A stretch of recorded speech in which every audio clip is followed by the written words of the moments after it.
Praise the lord.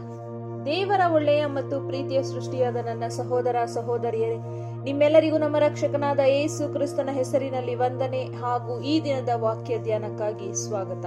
ಪ್ರಾರ್ಥನೆ ಮಾಡಿಕೊಳ್ಳೋಣ.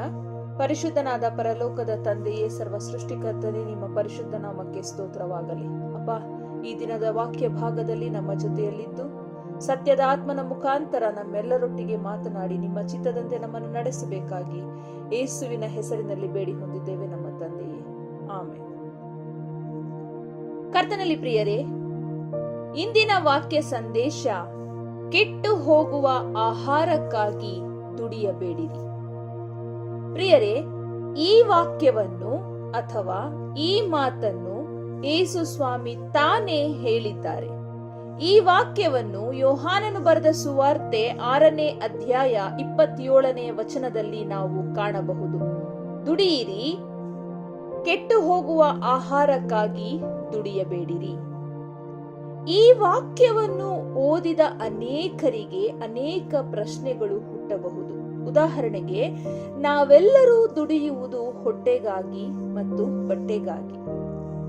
ನಾವು ತಿನ್ನುವ ಅಥವಾ ತಿನ್ನಲು ಉಪಯೋಗಿಸುವ ಯಾವುದೇ ಆಹಾರವಾದರೂ ಕೆಲವು ಗಂಟೆಗಳ ನಂತರ ಅದು ಕೆಟ್ಟು ಹೋಗುತ್ತೆ.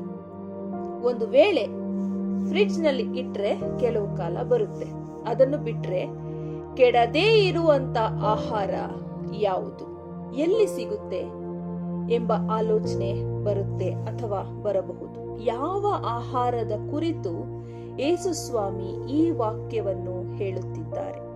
ಪ್ರಿಯರೇ, ಈ ವಾಕ್ಯದಲ್ಲಿ ಗೂಢಾರ್ಥ ಇದೆ. ಅದನ್ನ ನಾನು ಮುಂದೆ ನಿಮಗೆ ತಿಳಿಸ್ಕೊಡ್ತೀನಿ. ಯಾಕಂದ್ರೆ ನೋಡ್ರಿ, ಈ ಲೋಕದಲ್ಲಿ ಊಟಕ್ಕೆ ಬಹಳ ಮಹತ್ವ ಇದೆ. ಗಮನಿಸಿ, ಒಂದು ವೇಳೆ ಎಷ್ಟೇ ಕಡು ಬಡವರು ಸಹಿತ ಸ್ನಾನ ಮಾಡದೆ ಒಂದು ವಾರ ಅಥವಾ 15 ದಿನ ಒಂದೇ ಬಟ್ಟೆಯಲ್ಲಿ ಇರಬಹುದು, ತುಂಬಾ ಬಡತನದಲ್ಲಿರುವಂಥವ್ರು. ಆದರೆ ಊಟವಿಲ್ಲದೆ 15 ದಿನಗಳು, ತಿಂಗಳಾನುಗಟ್ಲೆ ಬದುಕೋದಕ್ಕೆ ತುಂಬಾ ಕಷ್ಟ. ಹಿಂದಿನ ಕಾಲದಲ್ಲಿ ಒಂದು ವೇಳೆ ಊಟಕ್ಕೆ ಸರಿಯಾದ ವ್ಯವಸ್ಥೆ ಇಲ್ಲದೆ ಹೋದ್ರೂನು ಒಂದೊತ್ತು ಊಟ ತಿನ್ಕೊಂಡು 2 ಹೊತ್ತು ನೀರು ಕುಡಿದು ಬದುಕ್ತಾ ಇದ್ದಂತಹ ಜನರು ಹೆಚ್ಚು ಜನರು ಇದ್ರು. ಹೆಚ್ಚಾಗಿ ನೀರು ಕುಡಿದು ತಮ್ಮ ಜೀವನ ಸಾಗಿಸ್ತಾ ಇದ್ದಂತಹ ಜನರು ಹಿಂದಿನ ಕಾಲದಲ್ಲಿ ಇದ್ರು. ಆದ್ರೆ ಈಗಿನ ಕಾಲದಲ್ಲಿ ಬಡವರು ಇದ್ದಾರೆ, ಇಲ್ಲ ಅಂತಲ್ಲ, ತುಂಬಾ ಜನನೇ ಇದ್ದಾರೆ. ಆಹಾರಕ್ಕಿಲ್ಲದೆ ಇರುವಂತವ್ರು ಇದ್ದಾರೆ. ಅಟ್ಲೀಸ್ಟ್ ಅವ್ರಿಗೆ ನೀರು ಸಹಿತ ಸಿಗ್ತಾ ಇಲ್ಲ. ನೀರಿನ ಪಂಪ್ಗಳು ಸಹ ಇಲ್ಲ. ಮೊದಲು ಹ್ಯಾಂಡ್ ಪಂಪ್ ಎಲ್ಲ ಇತ್ತು. ನಾವು ಅಂತವುಗಳಲ್ಲಿ ನೀರು ತಗೊಂಡು ಕುಡಿತಾ ಇದ್ವಿ, ಉಪಯೋಗಿಸ್ತಾ ಇದ್ವಿ. ಈಗ ಎಲ್ಲಿ ನೋಡಿದ್ರು ಆ ತರ ಹ್ಯಾಂಡ್ ಪಂಪ್ಗಳು ಸಹಿತ ಎಲ್ಲಿ ಬೀದಿಗಳಲ್ಲಿ ಕಾಣೋದಿಲ್ಲ. ಬಡವರಿಗೆ ಊಟನೂ ಸಿಗ್ತಾ ಇಲ್ಲ. ಅಂದ್ರೆ ತುಂಬಾ ಕಡವು ಬಡವರಿಗೆ ನೀರು ಸಹಿತ ಸಿಗ್ತಾ ಇಲ್ಲ. ಅಂತ ಒಂದು ಕಷ್ಟದ ಪರಿಸ್ಥಿತಿಯಲ್ಲಿ ಈಗಿನ ಅನೇಕ ಪಾಲು ಜನ ಬಡವರು ಜೀವಿಸ್ತಾ ಇದ್ದಾರೆ. ಪರಿಸ್ಥಿತಿ ಎಷ್ಟರ ಮಟ್ಟಿಗೆ ಕೆಟ್ಟಿದೆ ಅಂದ್ರೆ, ಒಂದು ವೇಳೆ ಯಾರ ಮನೆಗಾದ್ರೂ ಸ್ವಲ್ಪ ಕುಡಿಯಲು ನೀರು ಕೇಳಿದ್ರು ಸಹ ಜನ ಬಾಗಿಲು ತೆರೆಯೋದಕ್ಕೂ ಭಯ ಪಡ್ತಾರೆ. ಯಾಕಂದ್ರೆ ಬಂದಿರುವಂತವ್ರು ನಿಜವಾಗ್ಲೂ ಬಡವರ ಅಥವಾ ಕಳ್ಳರ ಅನ್ನುವಂತಹ ಸಂಶಯ, ಒಳಗೆ ಭಯ ಇರೋದ್ರಿಂದ ಯಾರಿಗೇ ಆಗ್ಲಿ ಬಾಗಿಲು ತೆಗೆದು ಕುಡಿಯೋದಕ್ಕೆ ನೀರು ಕೊಡುವಂತಹ ಪರಿಸ್ಥಿತಿಗೂ ಈಗಿನ ಕಾಲದಲ್ಲಿ ಭಯ ಪಡುವಂತಹ ಪರಿಸ್ಥಿತಿ ಬಂದು ಒದಗಿದೆ. ಪ್ರಿಯರೇ, ಆದರೆ ದೇವರ ಕೃಪೆಯಿಂದ ದೇವರು ನಮ್ಮನ್ನು ಸುರಕ್ಷಿತ ಜಾಗದಲ್ಲಿರಿಸಿ ಹೊಟ್ಟೆಗೆ ಬಟ್ಟೆಗೆ ಕೊರತೆ ಇಲ್ಲದಂತೆ ನಡೆಸ್ತಾ ಇದ್ದಾರೆ. ಅದಕ್ಕಾಗಿ ದೇವರಿಗೆ ಕೋಟಿ ಕೋಟಿ ಸ್ತೋತ್ರ ಸಲ್ಲಿಸಬೇಕು. ಆದ್ರೆ ಸಾವಿರಾರು ಜನ ನಿತ್ಯವೂ ಹಸಿವಿನಿಂದಲೇ ನರಳಿ ನರಳಿ ಪ್ರಾಣ ಬಿಡ್ತಾ ಇದ್ದಾರೆ. ಇಂತಹ ದಾರುಣವಾದ ಪ್ರಪಂಚದಲ್ಲಿ ಇಂದು ನಾವು ಜೀವಿಸ್ತಾ ಇದ್ದೀವಿ. ಆದರೆ ಪ್ರಿಯರೇ, ನಾನು ಆಗಲೇ ಹೇಳಿದ ಹಾಗೆ ಯೇಸು ಸ್ವಾಮಿ ಈ ವಾಕ್ಯದಲ್ಲಿ ಹೇಳಿದಂತಹ ಮಾತಿನಲ್ಲಿ ಗೂಢಾರ್ಥ ಇದೆ. ಯೋಹಾನನು ಬರೆದ ಸುವಾರ್ತೆ 6ನೇ ಅಧ್ಯಾಯ 27ನೇ ವಚನದಲ್ಲಿ ಮುಂದಿನ ಭಾಗವನ್ನ ನಾವು ನೋಡೋದಾದ್ರೆ, ಅಂದ್ರೆ ದುಡಿಯಿರಿ, ಕೆಟ್ಟು ಹೋಗುವ ಆಹಾರಕ್ಕಾಗಿ ದುಡಿಯಬೇಡಿರಿ, ನಿತ್ಯ ಜೀವಕ್ಕೆ ಉಳಿಯುವ ಆಹಾರಕ್ಕಾಗಿ ದುಡಿಯಿರಿ. ಈ ನಿತ್ಯ ಜೀವಕ್ಕೆ ಉಳಿಯುವ ಆಹಾರಕ್ಕಾಗಿ ದುಡಿಯಿರಿ ಎಂಬ ವಾಕ್ಯದಲ್ಲಿ ನಮಗೆ ಆ ವಾಕ್ಯದಲ್ಲಿರುವಂತಹ ಗೂಢಾರ್ಥ ಅರ್ಥ ಆಗುತ್ತೆ. ಏನಪ್ಪಾ ಅಂದ್ರೆ, ಯೇಸು ಸ್ವಾಮಿ ಈ ಒಂದು ಮಾತನ್ನ ದೈಹಿಕವಾದ ಆಹಾರದ ಕುರಿತು ಮಾತಾಡ್ತಾ ಇಲ್ಲ. ಯೇಸು ಸ್ವಾಮಿ ಹೇಳ್ತಾ ಇರುವಂತದ್ದು ಆತ್ಮೀಕವಾದ ಆಹಾರದ ಕುರಿತು. ಆತ್ಮೀಕವಾದ ಆಹಾರದ ಬಗ್ಗೆ ಇಲ್ಲಿ ಯೇಸು ಸ್ವಾಮಿ ಹೇಳ್ತಾ ಇದ್ದಾರೆ.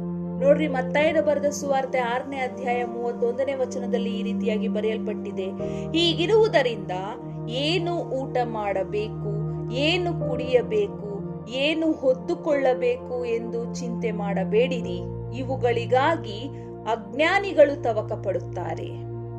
ಇದೆಲ್ಲ ನಿಮಗೆ ಬೇಕಾಗಿದೆ ಎಂದು ಪರಲೋಕದಲ್ಲಿರುವ ನಿಮ್ಮ ತಂದೆಗೆ ತಿಳಿದಿದೆಯಷ್ಟೇ. ಹೀಗಿರುವುದರಿಂದ ನೀವು ಮೊದಲು ದೇವರ ರಾಜ್ಯಕ್ಕಾಗಿಯೂ ನೀತಿಗಾಗಿಯೂ ತವಕ ಪಡಿರಿ, ಇವುಗಳ ಕೂಡ ಅವೆಲ್ಲವೂ ನಿಮಗೆ ದೊರೆಯುತ್ತದೆ. ನೋಡಿ, ಇಲ್ಲಿ ಮತ್ತಾಯನು ಬರೆದ ಸುವಾರ್ತೆ 6ನೇ ಅಧ್ಯಾಯದಲ್ಲಿ ಏನ್ ಹೇಳ್ತಾ ಇದ್ದಾರೆ, ಏನ್ ಊಟ ಮಾಡ್ಬೇಕು, ಏನ್ ಕುಡಿಬೇಕು, ಏನ್ ಹೊದ್ದುಕೊಳ್ಬೇಕು, ಇದ್ರ ಬಗ್ಗೆ ಚಿಂತೆ ಮಾಡಬೇಡ್ರಿ ಅಂತ ಹೇಳ್ತಾ ಇದ್ದಾರೆ. ಆಗ್ಲೇ ನೋಡಿದಂತಹ ವಾಕ್ಯ ಭಾಗದಲ್ಲಿ ದುಡಿಯಿರಿ, ಕೆಟ್ಟು ಹೋಗುವ ಆಹಾರಕ್ಕಾಗಿ ದುಡಿಯಬೇಡಿರಿ, ನಿತ್ಯ ಜೀವಕ್ಕೆ ಉಳಿಯುವ ಆಹಾರಕ್ಕಾಗಿ ದುಡಿಯಿರಿ ಅಂತ ಇಲ್ಲಿ ಅರ್ಥ ಮಾಡ್ಕೋಬೇಕು. ಅಂದ್ರೆ ಇಹಲೋಕದಲ್ಲಿ ನಮ್ಮ ದೈಹಿಕ ಪೋಷಣೆಗೆ ಬೇಕಾದದ್ದೆಲ್ಲವೂ ತಂದೆಯಾದ ದೇವರಿಗೆ ಗೊತ್ತಿರೋದ್ರಿಂದ ಅವೆಲ್ಲವುಗಳನ್ನು ತಾನೇ ನಮಗೆ ಒದಗಿಸಿಕೊಡ್ತಾರೆ. ಆದ್ರೆ ಇಲ್ಲಿ ನಮ್ಮ ಕರ್ತವ್ಯ ಏನು ಅಂದ್ರೆ, ದೇವರ ಚಿತ್ತಕ್ಕೆ ಒಳಪಟ್ಟು ಬದುಕುವಂತದ್ದು ನಮ್ಮ ಕರ್ತವ್ಯವಾಗಿದೆ. ಅದೇ ನಮ್ಮ ದುಡಿಮೆ ಆಗಬೇಕು. ನಿತ್ಯ ಜೀವಕ್ಕೆ ಉಳಿಯುವ ಆಹಾರಕ್ಕಾಗಿ ನಾವು ದುಡಿಯಬೇಕಾಗಿದೆ ಅಂತ ಹೇಳ್ಬಿಟ್ಟು ಇಲ್ಲಿ ತಿಳಿಸ್ಕೊಡ್ತಾ ಇದ್ದಾರೆ. ಇದಕ್ಕೆ ಉತ್ತಮ ಉದಾಹರಣೆಯಾಗಿ ಗಮನಿಸ್ರಿ, ಯೋಹಾನನು ಬರೆದ ಸುವಾರ್ತೆ 4ನೇ ಅಧ್ಯಾಯ 34ನೇ ವಚನದಲ್ಲಿ, ನನ್ನನ್ನು ಕಳುಹಿಸಿದಾತನ ಚಿತ್ತದಂತೆ ಮಾಡಿ ಆತನ ಕೆಲಸವನ್ನು ಪೂರೈಸುವುದೇ ನನ್ನ ಆಹಾರವು. ನೋಡ್ರಿ, ನನ್ನನ್ನು ಕಳುಹಿಸಿದಾತನ ಚಿತ್ತದಂತೆ ಮಾಡಿ ಆತನ ಕೆಲಸಗಳನ್ನು ಪೂರೈಸುವುದೇ ನನ್ನ ಆಹಾರ ಅಂತ ಯೇಸು ಸ್ವಾಮಿ ತನ್ನ ಶಿಷ್ಯರಿಗೆ ಈ ಮಾತನ್ನ ಹೇಳ್ತಾ ಇದ್ದಾರೆ. ಅಂದ್ರೆ ದೈಹಿಕವಾದ ಆಹಾರ ಬೇಡ ಅಂತ ಅರ್ಥ ಅಲ್ಲ, ಆದ್ರೆ ದೈಹಿಕವಾದ ಆಹಾರಕ್ಕಿಂತ ಆತ್ಮಿಕ ಆಹಾರವು ಬಹಳ ಮುಖ್ಯ ಅಥವಾ ಪ್ರಾಮುಖ್ಯ ಅನ್ನೋದು ಈ ಮಾತಿನ ಅರ್ಥ. ಯೇಸು ಸ್ವಾಮಿ ಹೇಳಿದ ಹಾಗೆ ತಂದೆ ಚಿತ್ತವನ್ನು ಮಾಡುವುದೇ ಯೇಸುವಿನ ಆಹಾರ. ಅದೇ ರೀತಿಯಾಗಿ ಕ್ರಿಸ್ತನವರಾಗಿ ಆತನು ಮೆಚ್ಚುವ ರೀತಿಯಲ್ಲಿ ನಾವು ಜೀವಿಸುವುದೇ ನಿತ್ಯ ಜೀವಕ್ಕೆ ಉಳಿಯುವಂತ ಆಹಾರ. ಯಾಕಂದರೆ ಆ ನಿತ್ಯ ಜೀವವು ಯೇಸು ಕ್ರಿಸ್ತನಲ್ಲಿಯೇ ಇದೆ.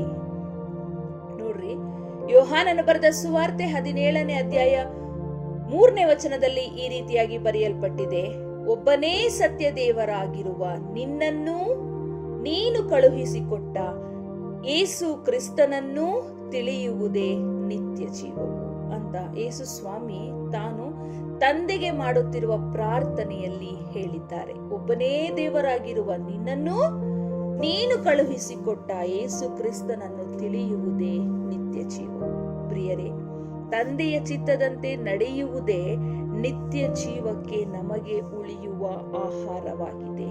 ಇದನ್ನು ಅರ್ಥಕೊಂಡು ತಂದೆಯ ಚಿತ್ತದಂತೆಯೇ ಆತನ ಆಜ್ಞೆಗಳಿಗೆ ತಕ್ಕಂತೆ ನಾವು ಜೀವಿಸಬೇಕು. ನಮ್ಮನ್ನು ನಾವು ಪ್ರತಿದಿನವೂ ಸರಿಪಡಿಸಿಕೊಂಡು ಆತನ ದೃಷ್ಟಿಯಲ್ಲಿ ನಾವು ಒಳ್ಳೆಯವರಾಗಿ ಆತನ ಮಕ್ಕಳಾಗಿ ಜೀವಿಸುವಂತದ್ದು ಬಹಳ ಪ್ರಾಮುಖ್ಯವಾಗಿದೆ. ತಂದೆ ದೇವರು ನಿಮ್ಮೆಲ್ಲರನ್ನು ಹೆಚ್ಚಾಗಿ ಆಶೀರ್ವದಿಸಲಿ. ಆತನ ಚಿತ್ತದಂತೆ ನೀವೆಲ್ಲರೂ ನಿತ್ಯ ಜೀವಕ್ಕೆ ಉಳಿಯುವ ಆಹಾರಕ್ಕಾಗಿ ದುಡಿಯುವಂತಾಗಲಿ.